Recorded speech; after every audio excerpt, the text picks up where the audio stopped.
Ethan Harlan studied English at Savannah State University and received a MBA from the University of Phoenix. He launched his dream, Down to Earth Publishing, in November of 2011 to promote his own work as well as help support other independent authors and publishers. Down to Earth Publishing is set to release 2 books this year. It's Like a Jungle Sometimes by Ethan Harlan and We'll Call It Love by Valerie Washington. Ethan says, I have always dreamed of telling the stories of African Americans that paint a more accurate portrait of the triumph and tragedies that result from daily life. I asked Ethan, what do you see as the role of the visual arts in our mass-mediated world, and particularly in your profession? Ethan answered, as a writer, I believe that it is essential to remain current while maintaining the drive and the passion to fulfill your purpose. Mass media allows us to keep things fresh, creating more innovative ways to bring our stories to the world. Images bring my words to life. With the new communications and media technologies, imagery is almost instantly available.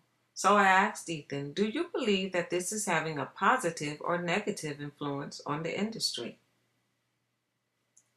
Ethan's response was, I believe that change is good. The new communications and advances in technology is a positive influence in the industry. For example, getting a book from manuscript to print has always been a long, tedious process.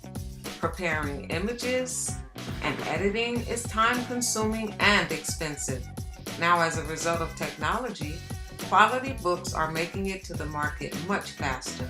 Many books are being created totally electronically, which allows different avenues for the industry.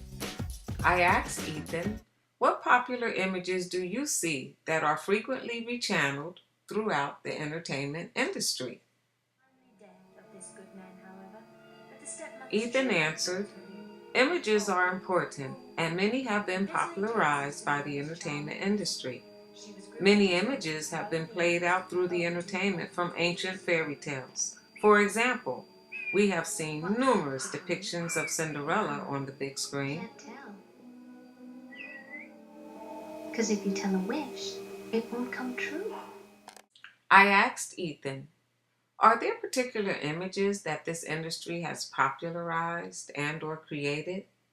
His response was, Ernie Barnes' Images of Life and Love in the Ghetto was made popular in the 1960s with sitcom Good Times and has remained popular throughout the years.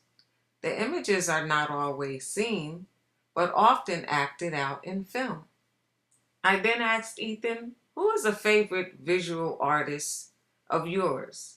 And what is your favorite style of visual art?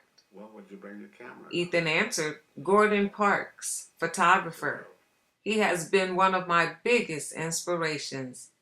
His pictures motivate me to tell the stories of the people he photographs. I then asked Ethan, how has your knowledge of famous artworks influenced your creative process? He answered, knowledge of the work of other accomplished artists has moved me to leave my legacy defined by creativity. I then asked Ethan, what is your motivation for writing? His answer was, I believe it is important that every people, group, and generation writes his or her own stories. If we are supposed to learn from history, the people in the voice that lived them must tell the stories authentically. I believe I was chosen to help tell the stories of my generation. I asked Ethan, when did you realize that writing is something you wanted to pursue? He answered, around 2000, I loved to read, but I realized that many men had stopped reading because the books were not speaking to them. I wanted to write books that women would enjoy and men not be embarrassed to read. For my final question to Ethan, I asked him to tell us about his newest book soon to be released. His response was, yes, it's entitled, It's Like a Jungle Sometimes, a real life story that shows how one decision can change the course for an entire family.